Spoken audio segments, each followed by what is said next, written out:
Hi, kids. It has been a crazy couple of weeks. I've been doing a lot of voiceover recording for the documentary and still trying to figure out what all to include in which episode. Ugh. I gotta tell you, this has been extremely difficult. More so because I'm not a filmmaker. That That's fun. um, where's my fucking lighter? Um, so we've discussed quite a few things over the last couple of weeks with regards to more general, knowledge of things. And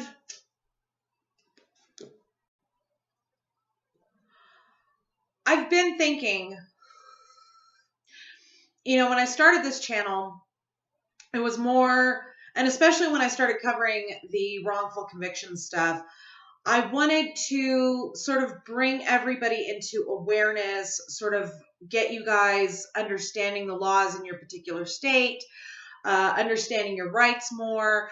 When it comes to a lot of legal issues, I kind of trip out because, like, for example, I work at a law firm and I see a lot of people hiring my boss for stuff that I would handle by myself. I'm like, why do you need a lawyer for this? And then I realized that not everybody understands things the way that I do. So I thought that I would start to kind of give you guys like a little starting point on how to understand the laws in your state, sort of get yourselves going a little bit when it comes to this kind of stuff. So one of the first things that you need to know is traffic tickets. And I don't give a fuck who you are. At some point during the course of your life, you're going to get a traffic ticket. Doesn't matter for what. Speeding, no seatbelt, expired tags. It happens. It's part of life. It's a part of life. And I see so many people coming in to my law office for, basic stuff like that. I also see a lot of people coming in for DWIs, and I'm going, fucking really, dude? Just don't fucking drink and drive. How hard is that? Then again, I live in New Mexico. We have one of the smallest populations in the country, and yet we also have one of the highest DUI rates in the country. Go figure. So I see a lot of people coming into the office to retain a lawyer for such basic things. And I'm going, guys, it's really not that difficult. So I'm not sure how it works across the country. I know that here in New Mexico, this is something that you might want to research in your own state, just so that you have the information at hand, is when you get a ticket for, say, no registration, no insurance, no proof of insurance, like you have it, you just, I don't know, forgot to stick the new card in your glove box that day or some shit. It happens. The thing that I always tell people is, number one, never sign the ticket. Now, again, disclaimer, I'm not a lawyer yet. I just happen to know a lot more about the legal process than most people. I personally would not sign the ticket. I never sign the ticket because that's it. That's like a guilty plea. That's like saying, yeah, I did it, and then you have to pay the fine. No, I'm going to fucking go to court. And I will tell you why. Again, I know how it works here in New Mexico. Not sure how it works elsewhere. You may want to research this. But here in New Mexico, the way that it works is if you don't sign the ticket, you will be sent a letter from the court giving you a date that you're to appear in court to argue against that ticket. Now, the funny thing is that if the cop doesn't show up, 9 times out of 10, the judge will dismiss the case for non-prosecution because the cop is the one bringing the course of action. So go to court. Chances are the cops won't show. They're busy. They got shit to do. there's a very good chance that they're not going to show up. Number 2, when you show up, bring proof. Bring your proof. Bring, if you got ticketed for expired tags, go to the fucking DMV, sacrifice a day, go to the DMV, get new registration, bring the proof of new registration, tell the judge, Your Honor, I'm sorry, I totally spaced that I had to renew my tags. Here, they're renewed. Usually if you can produce the proof that you got the thing handled, you got the situation handled, the judge will dismiss it, or he'll give you like a really small fine. I've seen it go as low as $20. Never, ever, ever don't show up to the court date, because you know what happens? It's a bench warrant. That's where the judge is like, okay, dumbass, you didn't fucking show up. So now if you get pulled over, or if they do warrant sweeps, which they do a lot in my state, your ass is going to get picked up.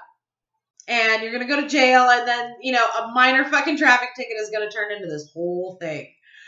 Just do the thing. Just do it. Fucking set an alarm in your phone, something. It's really not difficult. I will say this, though. I cannot tell you how many times I've been in the courtroom and I have witnessed these nudniks, these morons, these fucking... Oh my God, showing up to court dressed like little thugs, talking badly to, like, just using horrible grammar, all of that shit to the judge. Judge, blah, no. No. You're in court, motherfucker. You did something stupid, and now your dumb ass is in court. Dress appropriately. You don't have to wear a fucking suit, but at least put in some effort. Quit wearing your goddamn slouchy fucking jeans and your jersey. Okay? Put on a pair of pants that fit. Put on a button-up shirt. Go like you're doing business, because that's exactly what you're doing. His name is not Judge. His name is Your Honor. That's it. And here's the thing about judges. They love to have their egos stroked. Oh my God, do they love that shit. So, yes, Your Honor. No, Your Honor. My apologies, Your Honor. I didn't mean to do that. Your Honor, I forgot that my tags were expiring. I forgot to go and get it handled. However, Your Honor, I have taken care of that. Here's the proof. You don't just leave the podium and walk up to the fucking judge. You say, Your Honor, may I approach the bench? You put in a little bit of effort, and especially if you're not a lawyer, you put in a little bit of effort to use like proper language, and these judges will cream their pants to help you. Okay? They're not bad people. They're really not. Judges are also ruled by their docket. Okay? Their entire life is their docket. That's their schedule. That's like all the shit that they have to hear that day. So if you come in dressed appropriately, you're not full of what I call verbal litter, okay? You hear this shit a lot, especially when you do the kind of work that I do. I do a lot of transcription work for my firm, and I hear a lot of verbal litter, and I want to slap people. Verbal litter is those filler syllables. Don't talk like that in court. Formulate your shit in your head. Your Honor, my apologies. I did not mean for this to happen. Here is my proof. May I approach the bench, or may I hand this to the bailiff that I've taken care of this issue? And that usually will take care of it. If you come in dressed appropriately, speaking appropriately, using proper grammar, and showing proper respect in the courtroom, judges will fall all over themselves to help you. Why? Because if you insist on a bench trial, you're going to take up time out of their docket for something as minor as a traffic violation. They don't like that because judges are very busy. They're very, very busy. So they are looking to get rid of all the fluff that they can. All the fluff. So if you behave yourself, you show proper respect, You show that you're trying to take care of business, and they'll just let you off, usually with a really minor slap on the wrist. And it's really painless. These are things that people need to understand. It doesn't have to be a big thing if you don't make it a big thing. Okay? Just saying. You'd be surprised how often I see this kind of shit at work. I'm just like, really? Really? You felt the need to engage a fucking a lawyer for this shit? I also see a lot of the things with DUIs, where it's just bullshit. It's just bullshit, like you see clients a lot of times who are just coming home from dinner. They had a glass of wine with dinner. Maybe they were trying to find the right song on their phone. They were weaving a little bit. Cop pulls them over. And because they've just had a glass of wine with dinner, cop smells the alcohol and they cite you for DUI. You see this shit a lot. People, I cannot stress this enough. Don't fuck around on your phone when you're driving. Not only is it super fucking dangerous, it's super dangerous. But there's also a really good chance that your dumb ass is going to get fucking either A, arrested or B, ticketed. Okay? Easy to avoid. Just don't fuck around on your phone when you're driving. Just don't do it. There's a reason we have Google Assistant. Hey Google, play Queen. That's a common fucking request in my car. Hello, Klaus.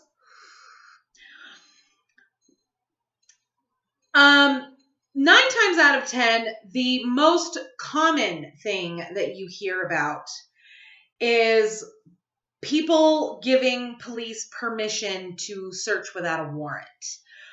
If it's like not a big deal, like I've let cops into my house. I don't give a shit. Here's the other thing. A lot of people don't understand. You don't have to let the cops in your house just because they show up. You can call them. I need this person off my property or whatever. And they'll come to the door and then they'll say, can I step inside? Or even if like they just show up at your doorstep and, because somebody else called them on you for some stupid reason, you'd be surprised how often that happens too. And they show up on your doorstep and they're like, can we step inside? You don't have to let them in. Don't even give them the opportunity to ask. You step outside and close your door. Why? Because there's something called the plain sight doctrine. Now, the plain sight doctrine states that if you allow an officer into your home and you've got shit sitting around in plain sight, they can seize that and use it as evidence against you in a court of law. You could have a bong, you could have a couple of rails of cocaine on your fucking table. If you don't let them in the house, they cannot use that as plain sight doctrine. If you allow them into your house, you have allowed plain sight doctrine to take effect.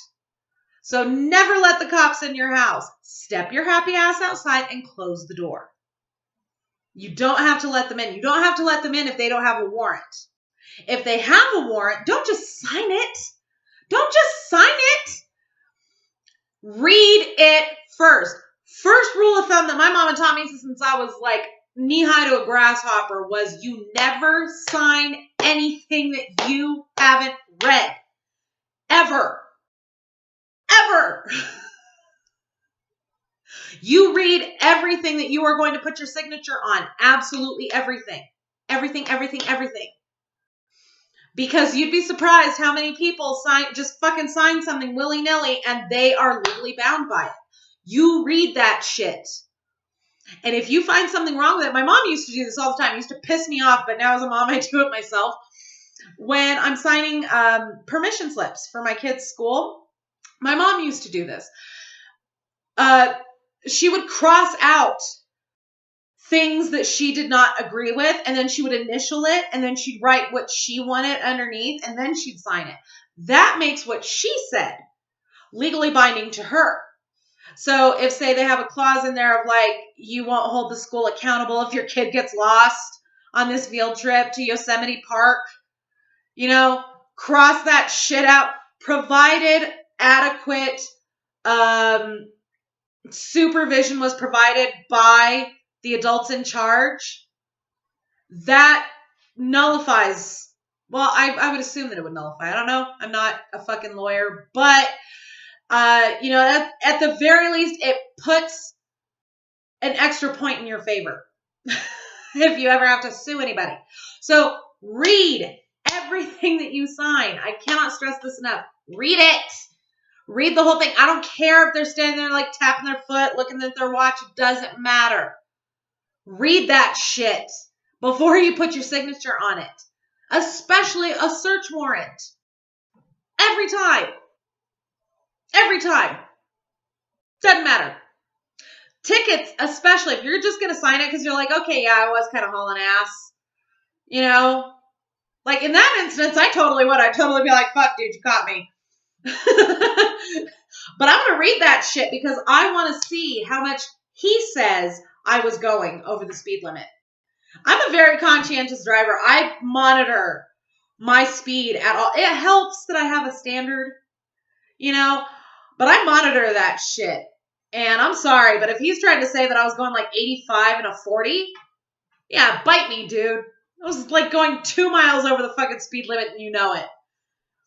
Okay, read it every time, please, for the love of God.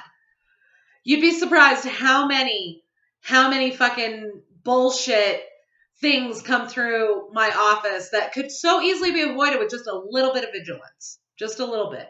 And then you end up having to fucking pay a lawyer. What would you rather have? Taking 2 minutes out of your fucking day to read the thing before you sign it, taking 2 minutes to pick your song before you move your car, or paying my boss a shitload of money per hour to represent your dumb ass in court? That's the thought I'm going to leave you with tonight, kids. Don't forget to subscribe to me here on YouTube. Don't forget to follow me on Twitter, Mama Phoenix 6. And if you boogie on over to my About page here on my channel, you'll find everything from my Instagram to my Pinterest boards. Thank you all very much for watching, and we'll see you soon.